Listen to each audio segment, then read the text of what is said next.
Tapi yang terpenting adalah apakah aset itu dikembalikan ke korban? Ya, kalau yang terpenting kan itu. Iya, benar. Artinya begini, secara putusannya sebenarnya kami mengharapkan hakim ini memutuskan yang lebih tinggi lagi sebenarnya kan, ultra kita sebenarnya. Tapi kalau kita lihat dari media kemarin awal-awalnya katanya aset itu sampai 9T.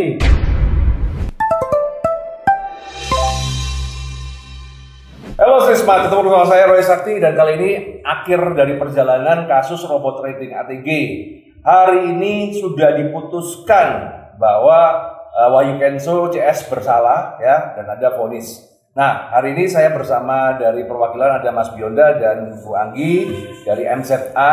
Sebenarnya ada juga Pak David Samosir, perwakilan dari Samosir, tapi beliau lagi ngejar pesawat. Nah, itu tidak bisa. Jadi kemarin tuh tadi hasilnya gimana?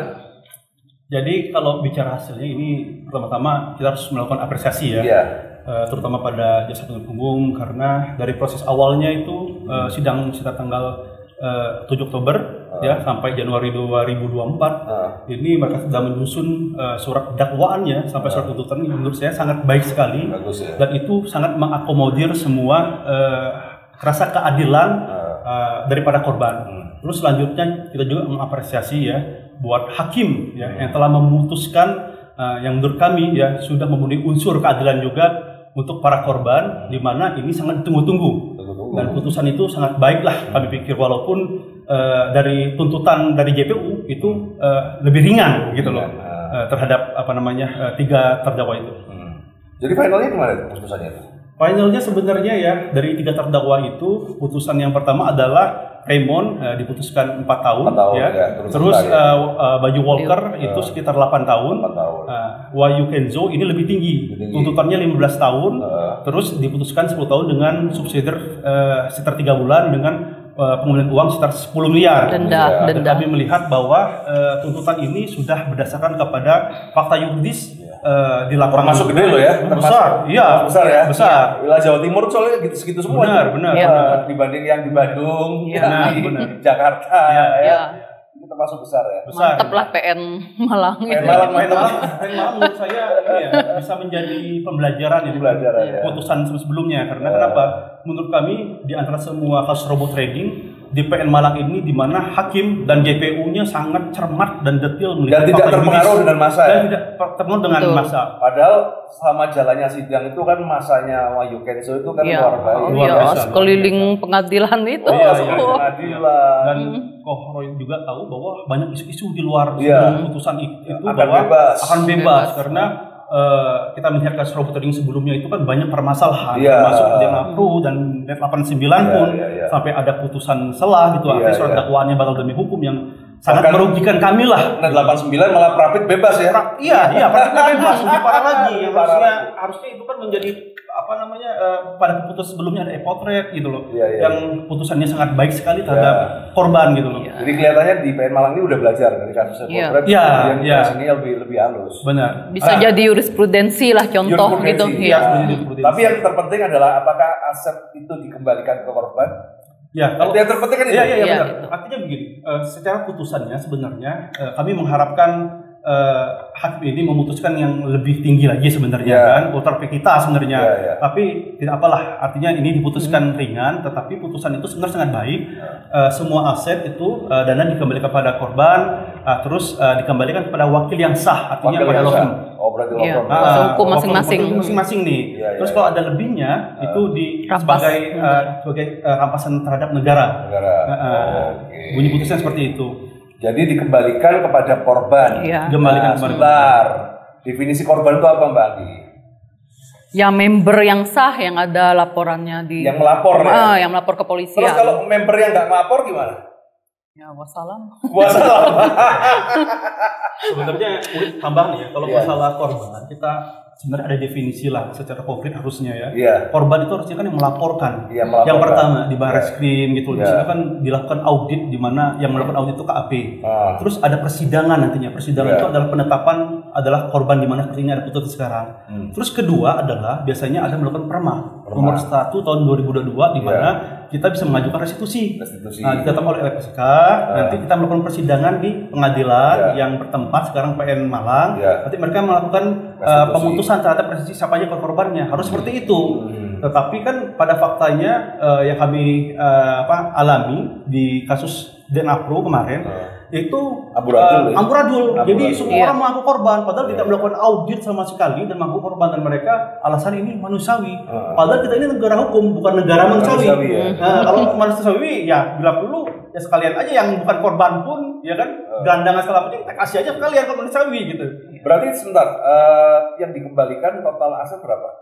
Kalau nggak salah kemarin tuh kalau uangnya itu 10 miliar ya. 15 tunai ya. 15. Uang itu 15 miliar, kemudian sama aset-aset properti. Itu yang lama ya. Lelang. Iya, itu lelang ya.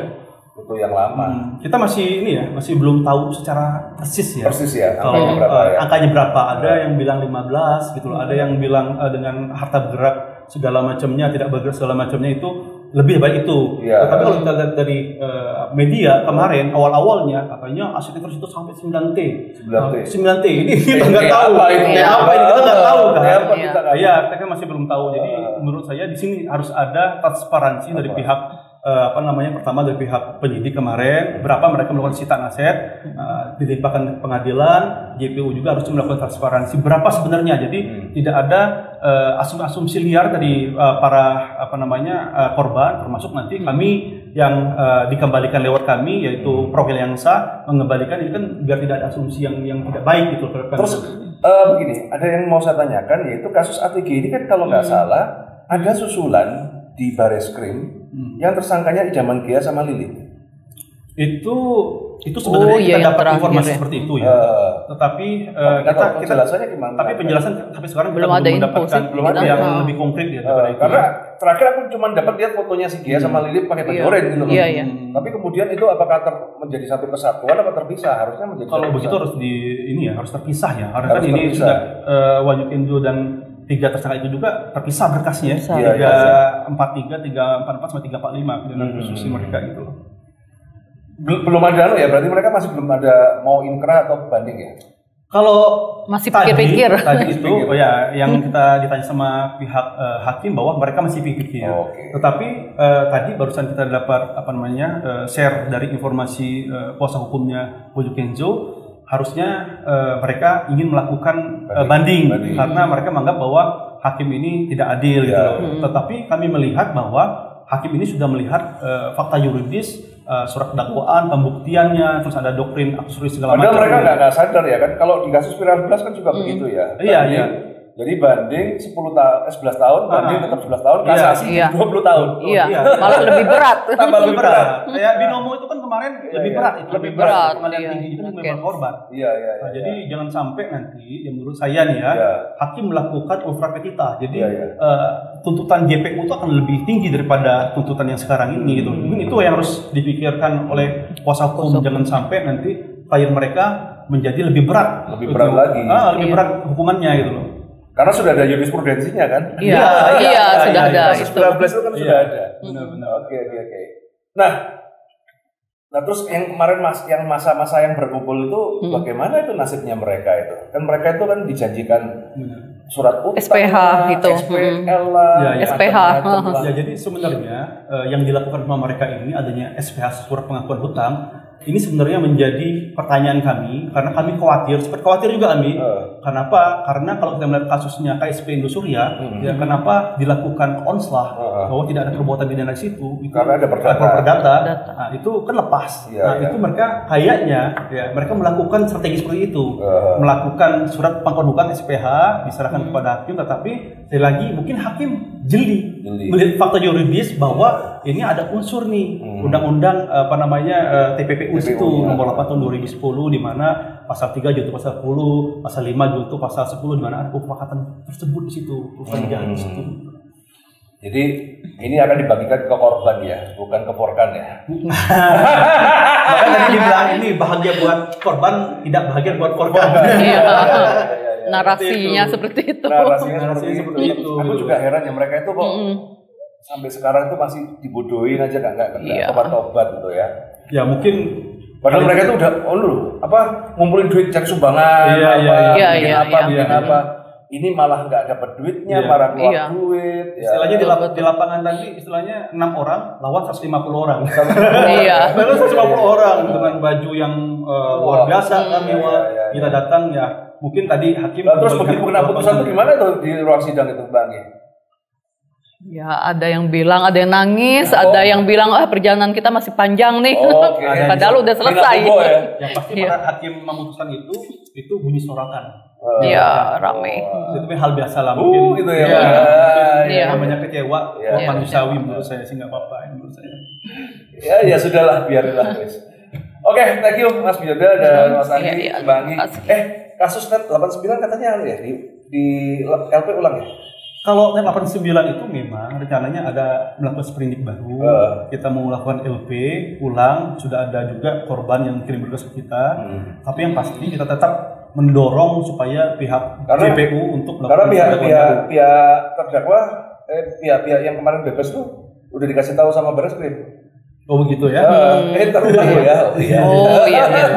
Makanya menurut saya harusnya para tersangka ini harus menyelesaikan proses hukum itu harusnya, jangan di awal. Karena harusnya para kuasa hukumnya memberikan tahu bahwa ada nih putusan MK yang saya cerita waktu itu, ini boleh dilakukan surat dakwaan baru. Artinya mereka belum sepenuhnya akan bebas. Mereka itu udah keluar uang banyak, masih tersita. Padahal Napro itu udah pada lepas loh. Hidupnya sudah lepas tuh. Udah lepas, sudah bebas ya. Karena mereka masih ringan itu hukumannya, putusannya. Kalau mereka selesaikan proses hukum itu dan dituntut lagi, itu kan nggak bisa. Nggak bisa idem itu harusnya. Harusnya mereka berpikir seperti itu gitu loh. Oh ini kan peperangan belum selesai. Cuman kadang-kadang ya susah ya, namanya orang udah dapat masukan dari mana-mana. Iya. Udah kita lihat aja teman-teman. Jadi ini juga update juga buat teman-teman dari NET 89 yang bertanya ya. Beliau juga nanti ini. Oke, thank you.